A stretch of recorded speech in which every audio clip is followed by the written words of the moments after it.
marketing wala and I am a level 1 student at Restream School, Islamabad campus. So today I am calling Annie. So my topic is respecting other people's things.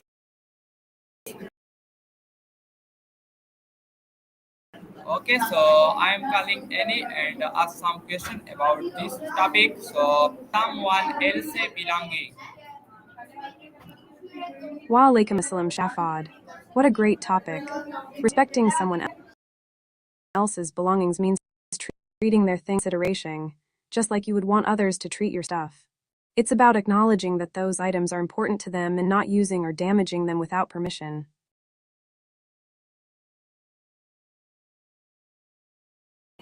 Okay, thank you very much. So my next question is, why is it important to ask before using something that isn't yours?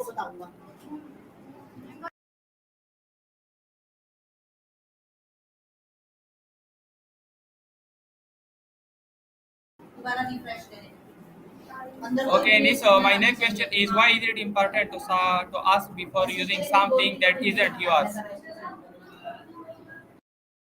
Great question.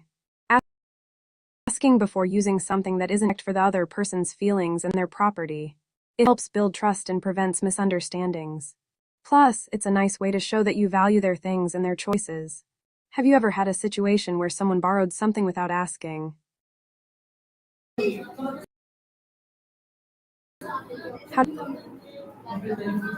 How would you feel if someone used your things without permission? Please give me a detailed answer.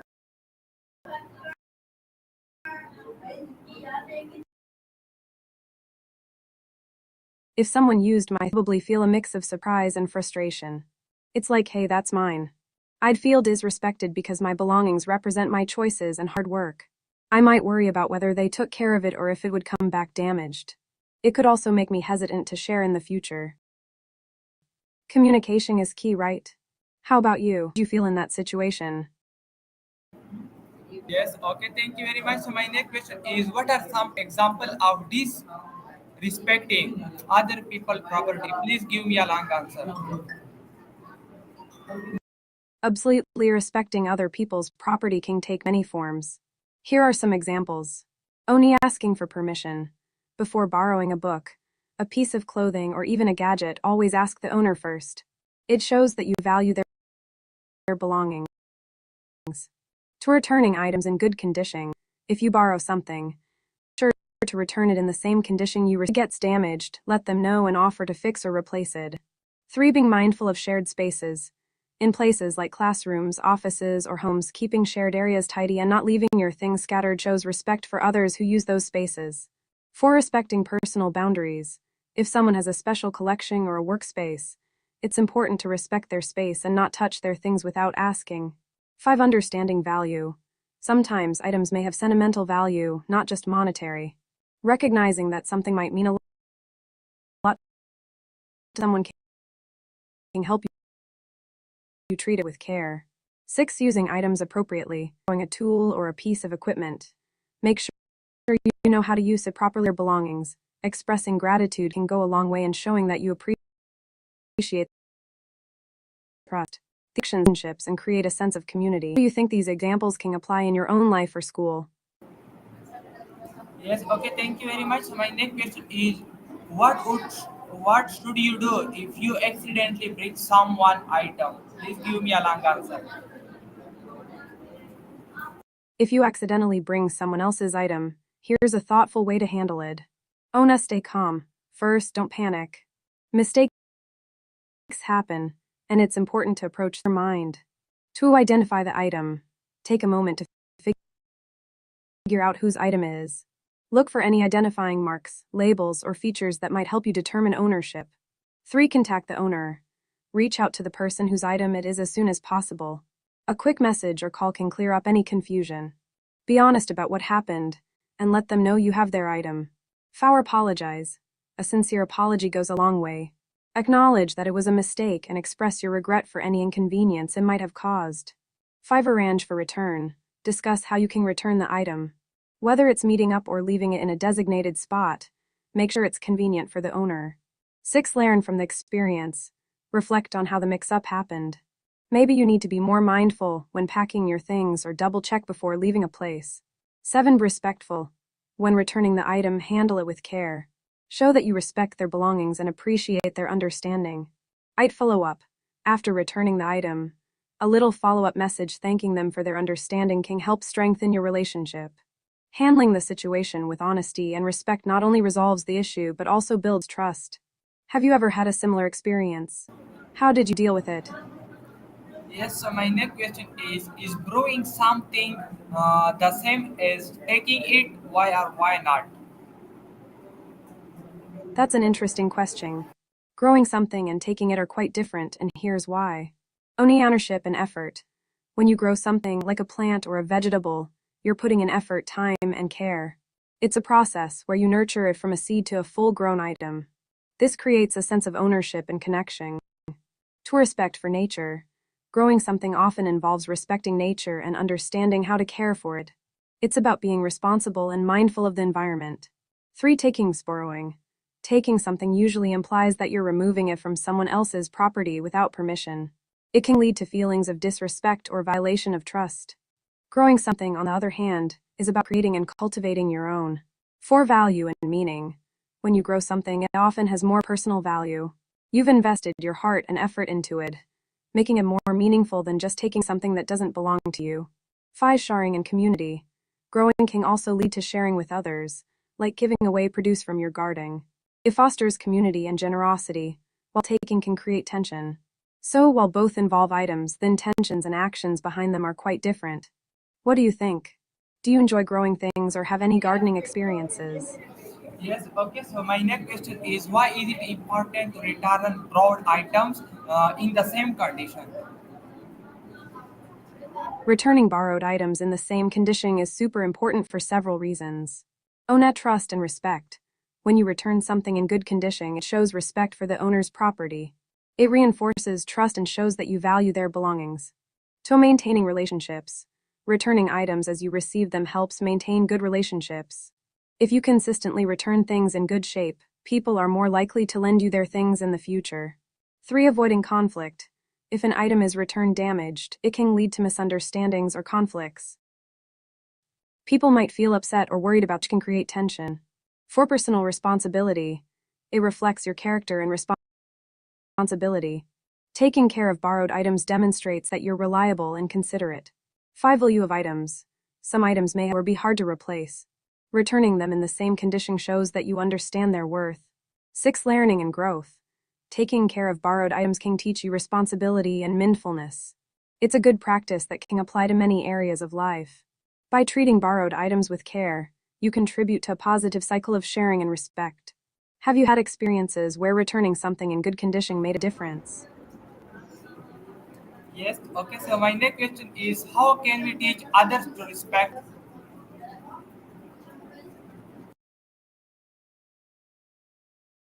Teaching others to respect property can be really rewarding.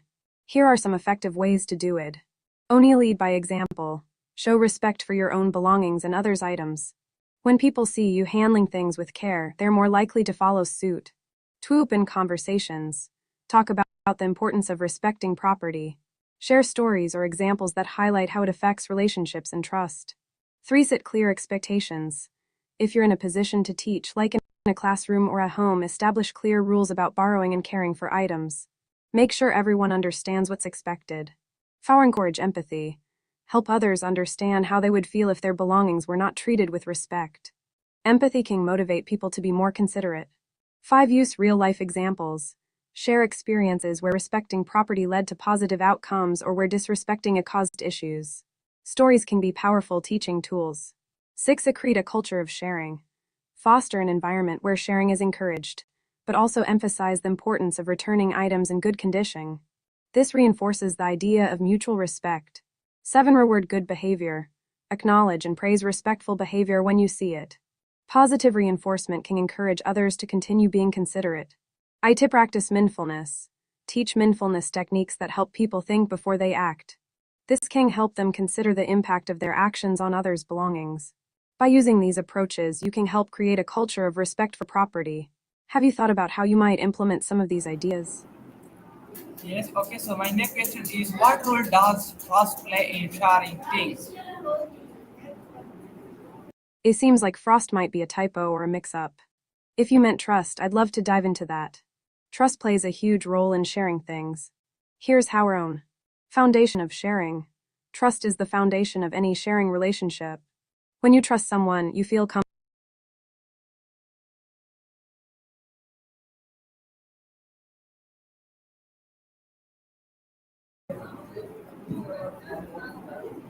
Yes, okay, so my next question is can respecting other belonging improve friendships? How?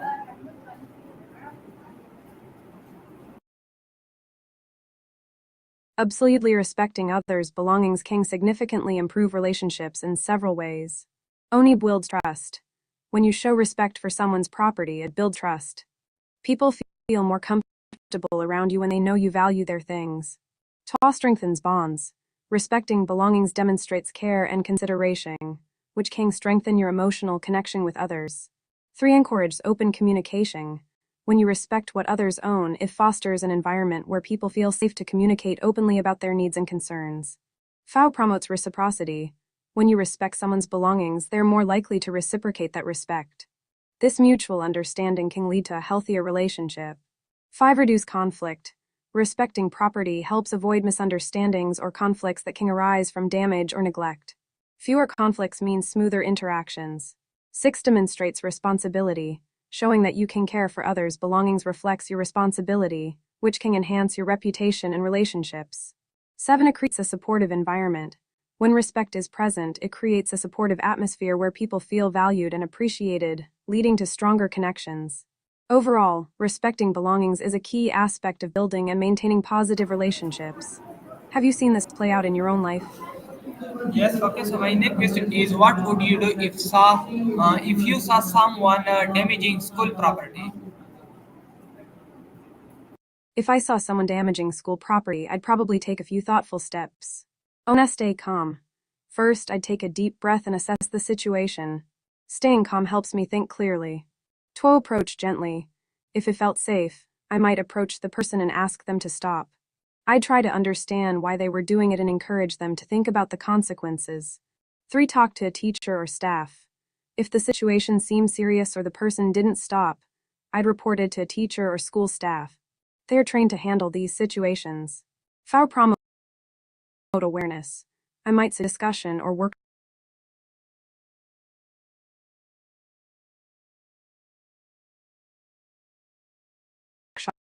about respecting school property.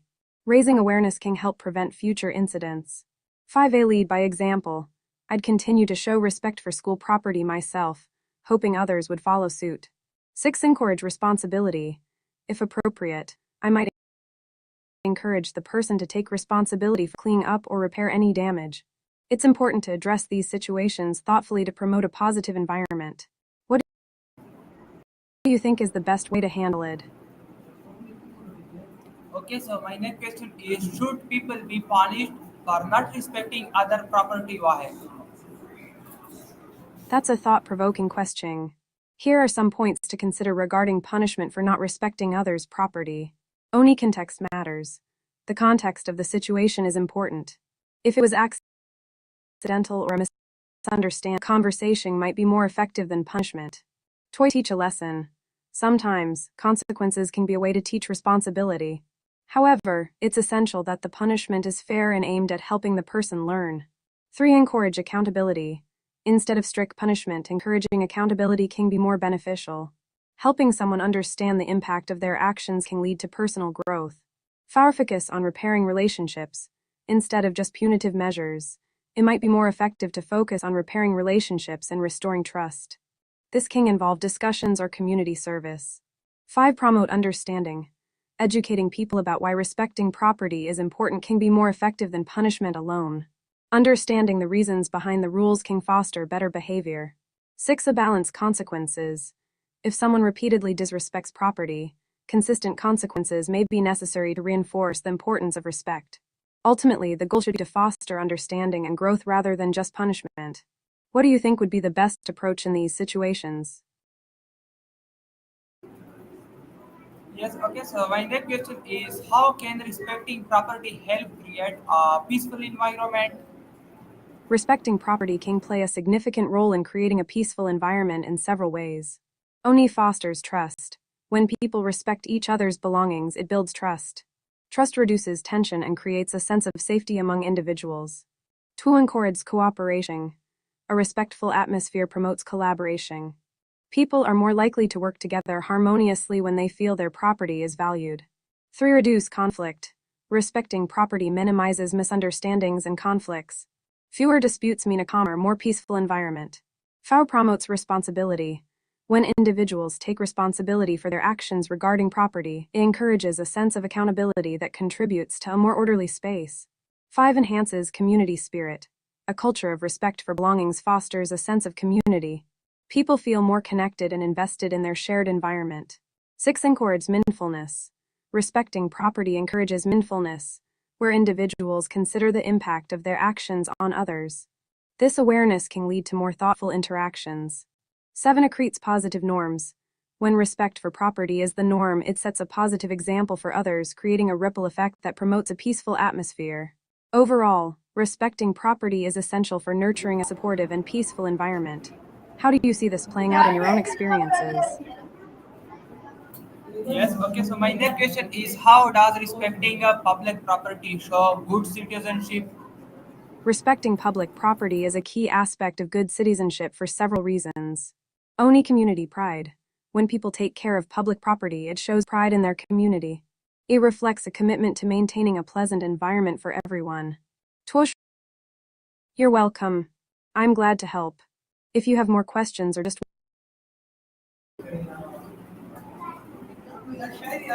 Yes, okay. So my next question is what are some daily habits to build respect for things around us? great question. Here are some daily habits to help build respect for the people and environment around us. Ona practice gratitude. Take a moment each day to appreciate the people and things around you. Acknowledging their value fosters respect. Twob mindful. Stay present and aware of your surroundings. Mindfulness helps you recognize the impact of your actions on others. 3. Communicate openly. Engage in respectful conversations. Listen actively and consider others' perspectives to build understanding. 4. Set an example. Model respectful behavior in your interactions. Show kindness and consideration, inspiring others to do the same. 5. Take care of shared spaces. Whether it's cleaning up after yourself or maintaining public areas, small actions contribute to a respectful environment. 6. Express appreciation. Thank people for their contributions, whether big or small. Acknowledging others fosters a culture of respect. 7. Encourage teamwork. Collaborate.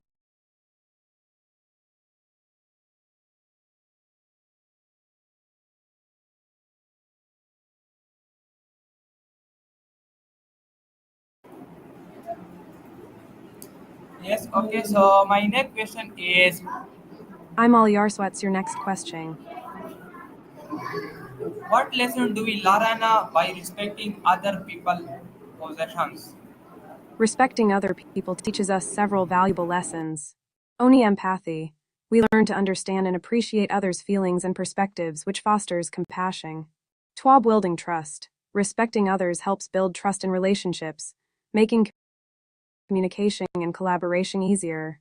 3. Conflict resolution.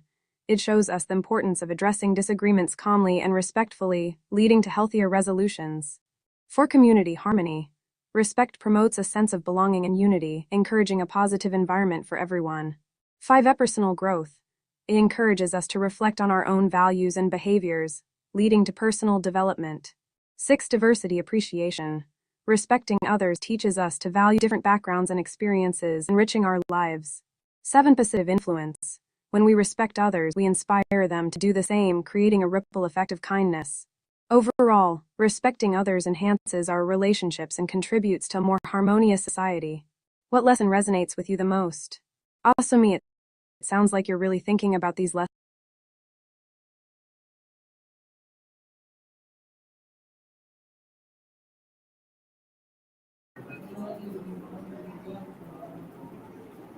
Okay, so my next question is it is okay?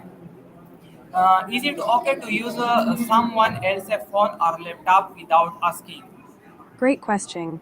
Using someone else's phone or laptop without asking can definitely cross boundaries. Here are a few reasons why it's important to ask first. Own privacy. Everyone has personal information on their devices. Respecting privacy is crucial. Toy trust. Asking for permission builds trust.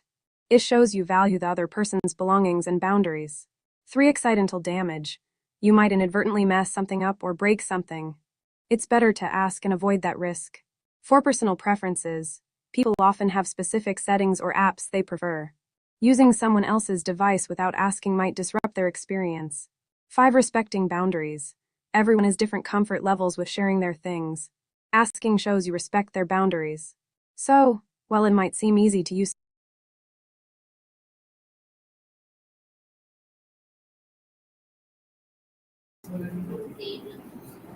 Okay, again, thank you very much of your answering. So, this is my today Kaal Annie, and I hope that you will like it. See you in the next.